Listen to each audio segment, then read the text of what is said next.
November 15th at 4:25 Eastern is circled on my calendar. Patriots Giants at the Meadowlands. We know the G-Men had the Pats number back in 2007.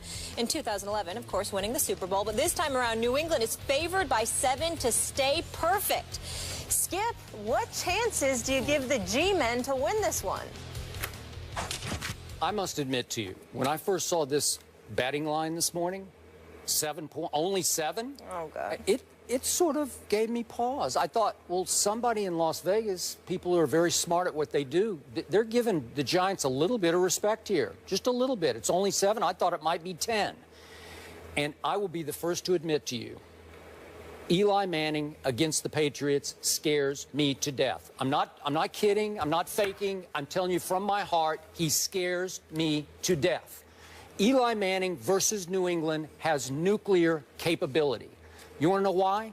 He is descended from, as you always say, NFL royalty. Son of Archie, little brother of Peyton.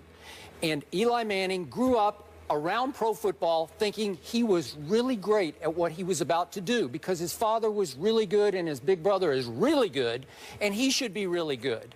He's 6'5", he's got all the talent in the world, and he is the weirdest quarterback in the history of this league.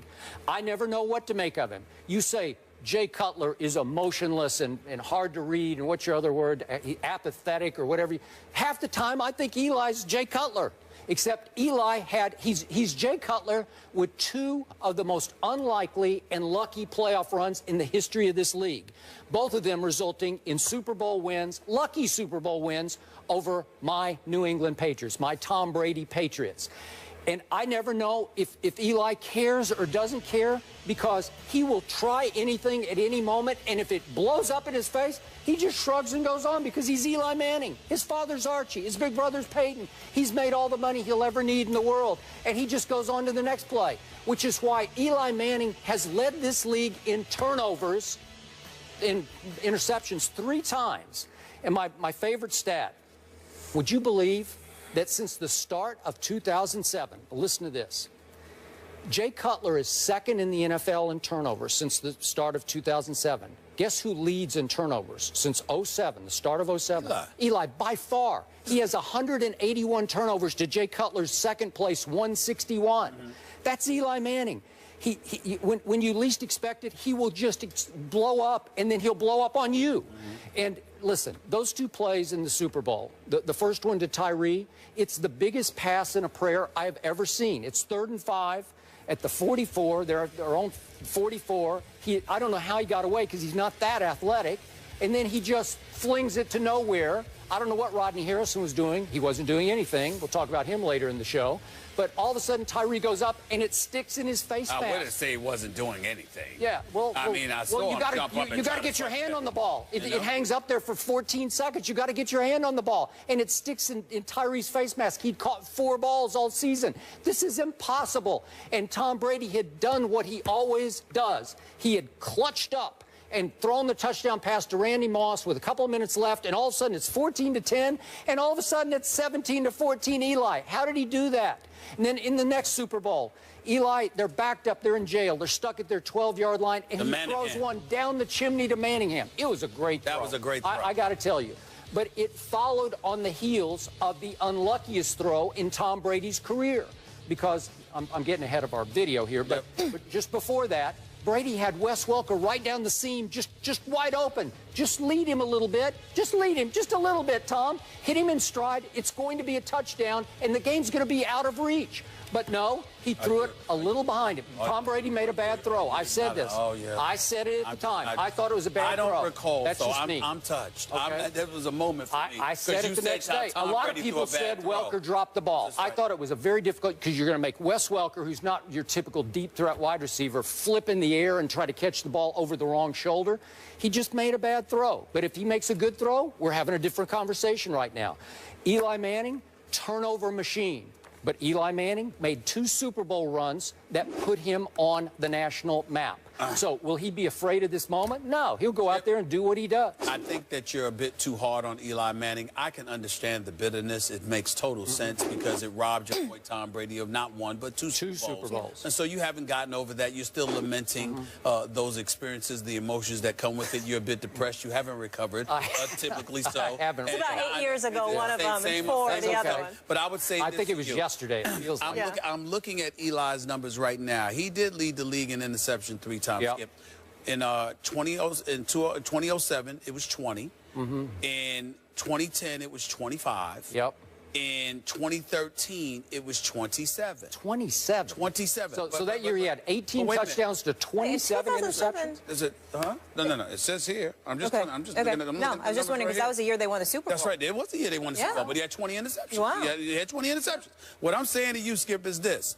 When you look at these numbers, what you're missing is in between. After the 20 interceptions, 10 and 14 over the next 2 years. After the 25 interceptions, just 16 and 15 the next 2 years. After the 27 interceptions, 14 last year, and thus far he only has 6. All I'm trying to say to you is that Eli Manning is a 2-time Super Bowl champion for a reason, and you need to respect that. Then you look at a Reuben Randall. You look at an Odell Beckham Jr.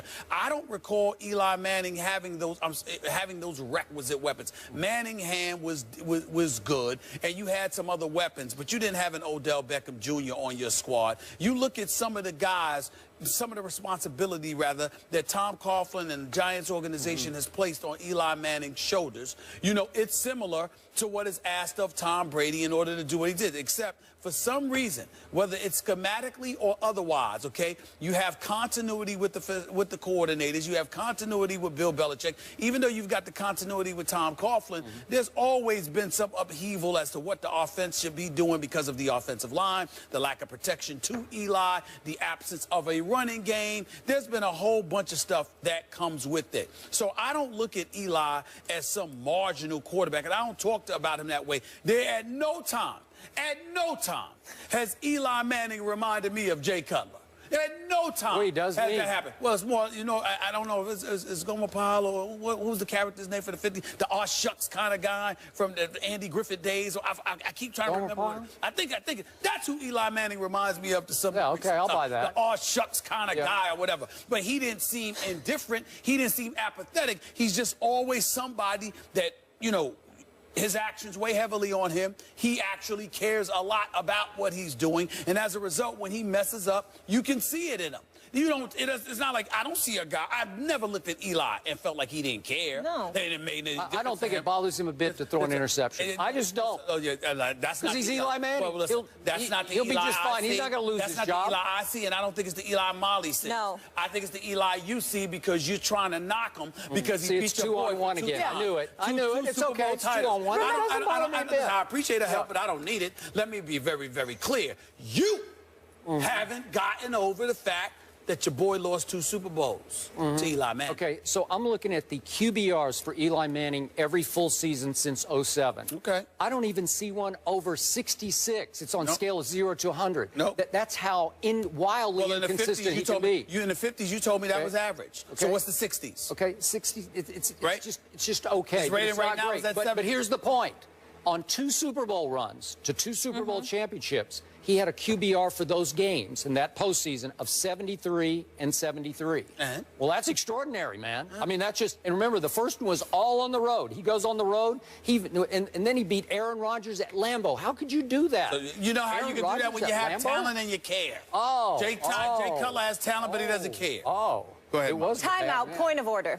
The Godfather quote, you never tell anyone outside the family what you're thinking. That's what Eli lives by. He doesn't show emotion. The Mannings don't show their emotion. It doesn't mean he doesn't care. It means he's not soft. Second point of order. Do you star in a Gatorade commercial? Did I? Yes. Yes, you did. Yes. Well, I think star in. We're all champions. Excuse me, we're all champions cast in that. Do you think Eli doing his rings? Do you think they said, let's cast the weirdest quarterback in the league, or let's get champions for this commercial for Gatorade? They were torturing me to put me just after Eli. Just a couple of frames after Eli. I had to watch him do this to the camera with 2 rings, and then I have to say it. They cast him because he's a champion. Yeah. That's right. Respect There the you man. go. Yeah. You probably asked to be a part of that Gatorade commercial because of Eli. I did not. That might have been the reason. It was a setup. That might have been the reason. Yeah. I don't think it was a setup. They didn't call Tony Romo. They called By the way, it's Eli. a great Remember commercial. that. It is a great commercial. Thank you. Proud of you, bro. Rex Ryan isn't pulling any punches versus the Jets this weekend. The guys will react after the break. Good old Rex being Rex. More First Take in a minute.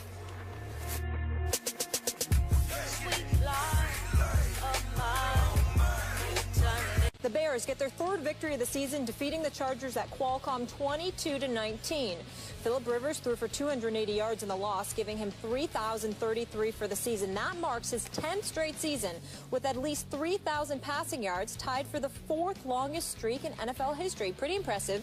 But his team has just 2 wins this season and holds the last spot in the AFC West. Skip, how would you rank Phillip Rivers' career? I don't know for sure. This guy baffles me. He's always baffled me. We did a show in Miami around the time LeBron broke through and won his first ring. Remember that over the Thunder? Mm-hmm. And we had a question in the show about Phillip Rivers, it's about which athlete needs to break through now. Who has the most pressure on him? So I'm going back. What is that? 5 years almost now. 4 years, and I picked Phillip Rivers. He needs to validate his sort of top 10 ranking as a top 10 or even top 5 quarterback statistically with something big in the playoffs, a big playoff run. And the only way